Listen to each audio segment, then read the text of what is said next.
നമസ്കാരം. പ്രായത്തിന്റെ പാടുകൾ മനസ്സിലും ശരീരത്തിലും വീഴ്ത്താതെ എല്ലാ വർഷവും കൂടുന്ന അക്കങ്ങളെ പോലും അമ്പരപ്പിക്കുന്ന മമ്മൂട്ടിക്ക് പ്രായമാണോ ഗ്ലാമറാണോ കൂടുന്നതെന്ന സംശയമാണ് ആരാധകർക്ക്. ഏറ്റെടുക്കുന്ന വേഷങ്ങളോടുള്ള നടന്റെ ആത്മാർത്ഥത ഏത് മേഖലയിലുള്ളവർക്കും കണ്ടു പഠിക്കാവുന്നതാണ്. കലാപാരമ്പര്യത്തിന്റെ തഴമ്പുകളില്ലാതെ സിനിമാ ലോകത്തേക്ക് എത്തിയ PI മുഹമ്മദ് കുട്ടി മമ്മൂട്ടിയായി പിന്നെ മമ്മൂക്കയാക്കി ആരാധകരുടെ മനസ്സിൽ ചിരപ്രതിഷ്ഠ നേടിയിരിക്കുകയാണ്. മമ്മൂട്ടിയുടെ വളർച്ച നേരിൽ കണ്ടയാളാണ് സഹോദരൻ നടൻ ഇബ്രാഹിം കുട്ടി. മമ്മൂട്ടിയെക്കുറിച്ച് എപ്പോഴും അദ്ദേഹം വാചാലനാകാറുമുണ്ട്. അടുത്തിടെ ഒരു അഭിമുഖത്തിൽ ഇബ്രാഹിം കുട്ടി നടത്തിയ പരാമർശം സോഷ്യൽ മീഡിയയിൽ ചർച്ചയായി.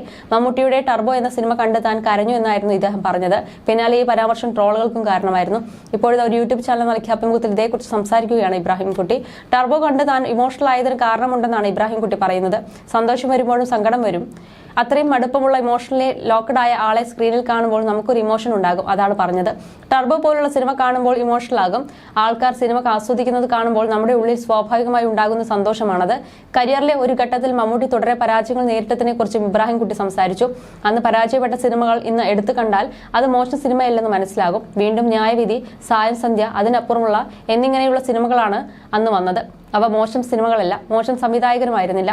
ഇന്ന് സോഷ്യൽ മീഡിയ ചെയ്യുന്ന രീതിയിലായിരുന്നു അന്ന് പ്രിന്റ് മീഡിയ ചെയ്തിരുന്നത്. ജനങ്ങൾ അതേക്കുറിച്ച് ചിന്തിച്ചിരുന്നില്ല. ഇന്ന് മാസികകൾ വിൽക്കുന്നില്ലെങ്കിലും അന്ന് മാസികകൾ വിറ്റിരുന്നു. അതൊക്കെ വായിച്ചും കേട്ടുമാണ് ഇങ്ങനെയൊരു സംസാരം ഉണ്ടായത്. പുതിയ താരോദയത്തിന് വേണ്ടി മീഡിയ കാത്തിരുന്നിട്ടുണ്ടാകും. വീട്ടിൽ പുള്ളി ആശങ്കപ്പെട്ടിരിക്കുന്നത് അന്ന് ഞങ്ങൾ കണ്ടിട്ടില്ല. മമ്മൂട്ടിക്ക് സങ്കടമായിരുന്നു, കരഞ്ഞെന്നെല്ലാം സിനിമക്കാർ പറഞ്ഞിട്ടുണ്ട്.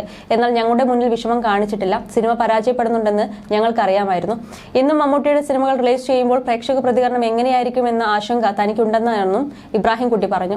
അഭിനയ രംഗത്ത് ഇബ്രാഹിം കുട്ടിയും സാന്നിധ്യം അറിയിച്ചിട്ടുണ്ട്. ചില സീരിയലുകളിലും സിനിമകളിലുമെല്ലാം അദ്ദേഹം പ്രത്യക്ഷപ്പെട്ടിട്ടുണ്ട്. അദ്ദേഹത്തിന്റെ മകൻ മഖ്ബൂൽ സൽമാനും അഭിനയ രംഗത്തേക്ക് കടന്നു വന്നു. നിരവധി സിനിമകൾക്ക് മഖ്ബൂലും അഭിനയിച്ചിട്ടുണ്ട്. അതേസമയം പോക്കറ്റ് രാജ, മധുർ രാജ എന്നീ ചിത്രങ്ങൾക്ക് ശേഷം വൈശാഖും മമ്മൂട്ടിയും വീണ്ടും ഒന്നിക്കുന്ന സിനിമയാണ് ടർബോ. മിഥുൻ മാനുവൽ തോമസിന്റേതാണ് തിരക്കഥ. ബിഗ് ബജറ്റിൽ ഒരുങ്ങുന്ന ഈ ചിത്രം 2024 മെയ് 23 ലോകമെമ്പാടുമുള്ള തിയേറ്ററിൽ പ്രദർശനത്തെത്തിയിരുന്നു. ജീപ്പ് ഡ്രൈവറായ ജോസിന്റെ കഥയാണ് ചിത്രം പറഞ്ഞത്.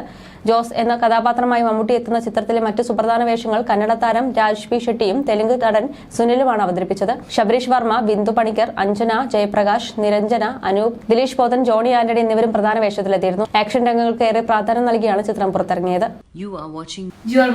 You're watching me on metromatney.com. metromatney.com. Subscribe for more videos. Subscribe for more videos. Subscribe here for more videos. Subscribe now. Thank you.